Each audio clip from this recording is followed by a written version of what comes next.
there, everybody. How's it going? Travis Kern here with Root and Branch Chinese Medicine in Portland, Oregon, on my daily drive into the office. And it's a crisp 38 degrees here in Portland, although surprisingly sunny and clear, which is nice because normally, of course it's raining and damp, but when it's cold, and I think when it's clear in the wintertime, it's always just so bitterly cold.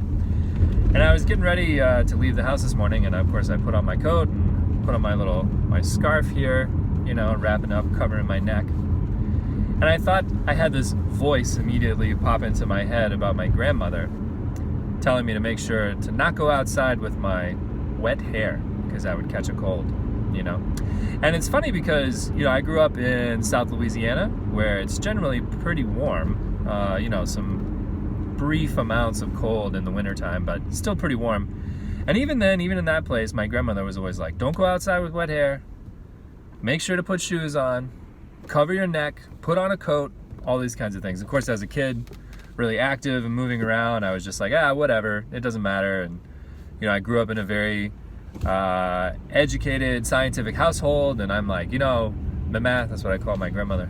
I was like, Mama, that's not what causes a cold. You get infected, a virus or bacteria gets in you, that's how you get a cold. Doesn't matter if your hair's wet, doesn't matter if your neck's exposed.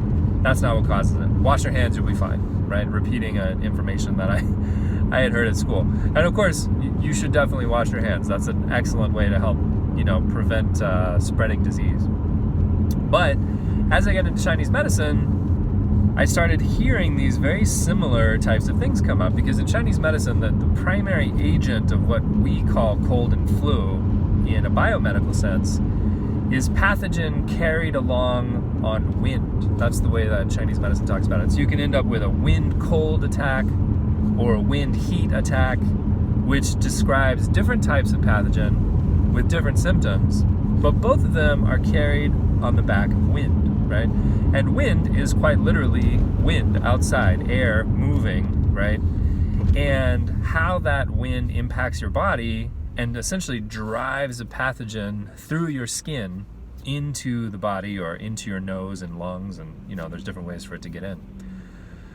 But anyway, I was putting on my scarf this morning, and I thought, I bet you Mama would be very pleased that I'm making sure to cover my head, make sure my hair's dry out of the shower, put this scarf around my neck, and keep myself warm. And some of you out there might be thinking like, yeah, that's good wisdom from the ages, folk remedy, old wives, whatever. But the truth is that these age-old wisdoms are rooted in observation, rooted in people, a pre-scientific people, or maybe we'll say a pre-rational, empirical, enlightened kind of science, because of course ancient peoples had science, that is without a doubt. So a pre-modern folk observing what's happening and noticing that when people are exposed to the elements, that they tend to get sicker. And the sickness that they get tends to be deeper and more pronounced, right? And of course then, if you cover yourself and you dry yourself and you make yourself less susceptible to those elements, then poof, look at you tend to be healthier.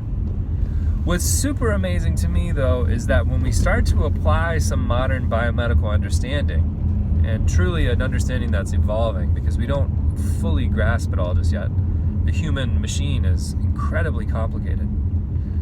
We can start to see, and sort of overlay things that we know for sure on top of things that people have talked about for a long time. So for example, we know that the human body has an optimal running temperature, right? Where blood and body fluids and organs and tissues are kept at a certain temperature, which facilitates high functioning metabolism of cells. We make energy, we process disease, we repair tissues. All of these things occur within a fixed pH and a relatively fixed temperature range.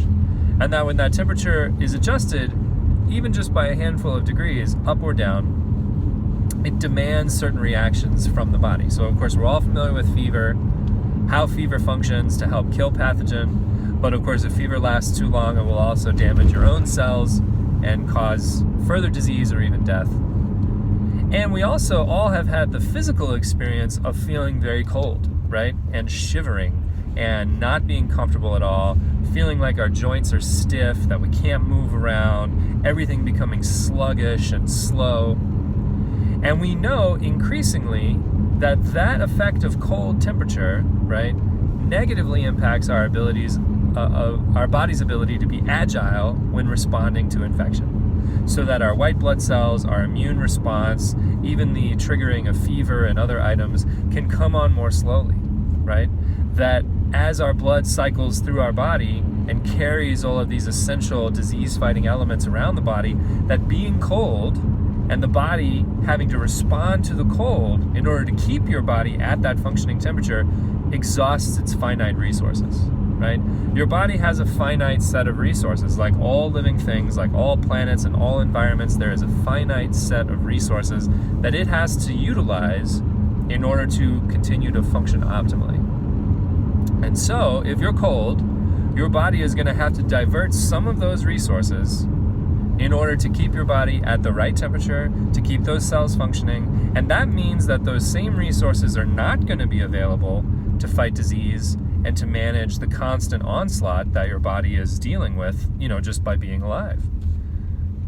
So how does this come back to covering your neck, covering your head? Well, we also know that a huge percentage of your body's overall temperature is lost through the top of your head, right? Basically from this section and up, right?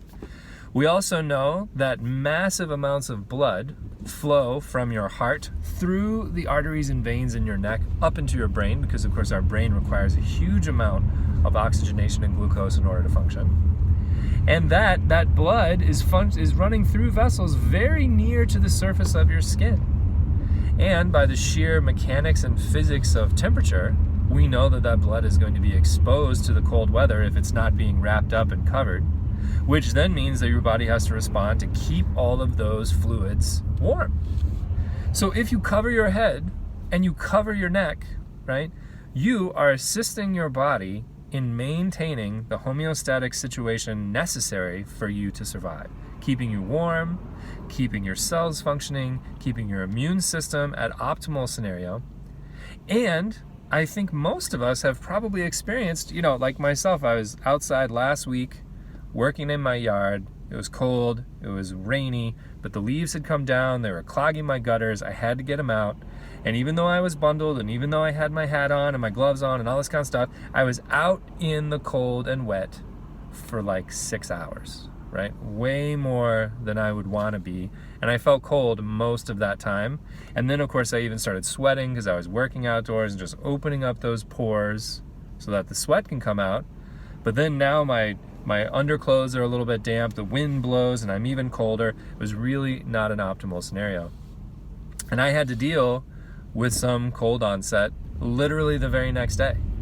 And fortunately, Chinese medicine is positioned in such a way that we can provide, I'm an herbalist, I'm a Chinese medicine practitioner, I have the tools literally in my kitchen to make the necessary remedy.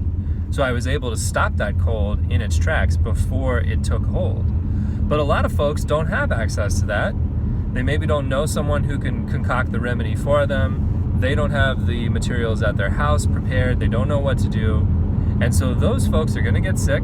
They're going to deal with a cold. They're going to have to stay home from work. They're going to have to try and manage their lives and their kids and cooking dinner and paying the bills and all the usual stuff while also being sick.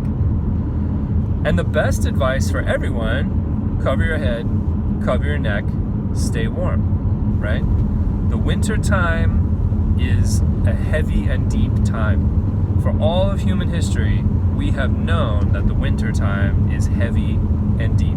It requires planning through the spring, summer, and fall. And of course, modern living has taken that edge off, right? I mean, you can go to the grocery store right now and buy like watermelon and avocados and tomatoes and hot weather summer foods right now in December when it's cold, because the modern world has changed our relationship to the winter. And I think, to be honest, it's made us forget the need to conserve and the need to cover and bundle and stay warm and to go more slowly and to sleep a little more and to hold our loved ones close and to take time for ourselves.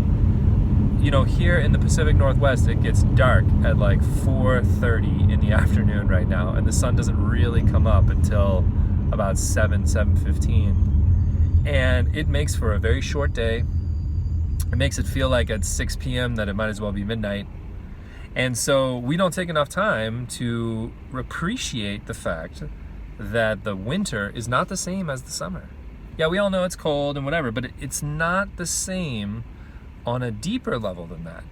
It requires us as humans, in order to be healthy and have long lives, to respond differently and to be conscious of those differences. And until we start paying more attention to that, until we legitimately invest ourselves in understanding that we have to act differently, eat differently, think differently, exercise differently in the winter than in the summer, we're going to continue to come up against these problems that our forebears had already thought through.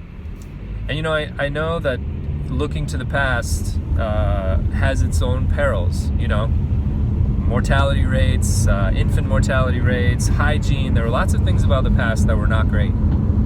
But there are also some things about the past that were fantastic, things that we can, you know, mix together with our modern understanding of health and wellness so that we can live better lives now, right? We don't have to just only do what we did in the past, and we don't have to only do what people say is best now. We can use our faculties, our ability to discern what works best for us and our families, right?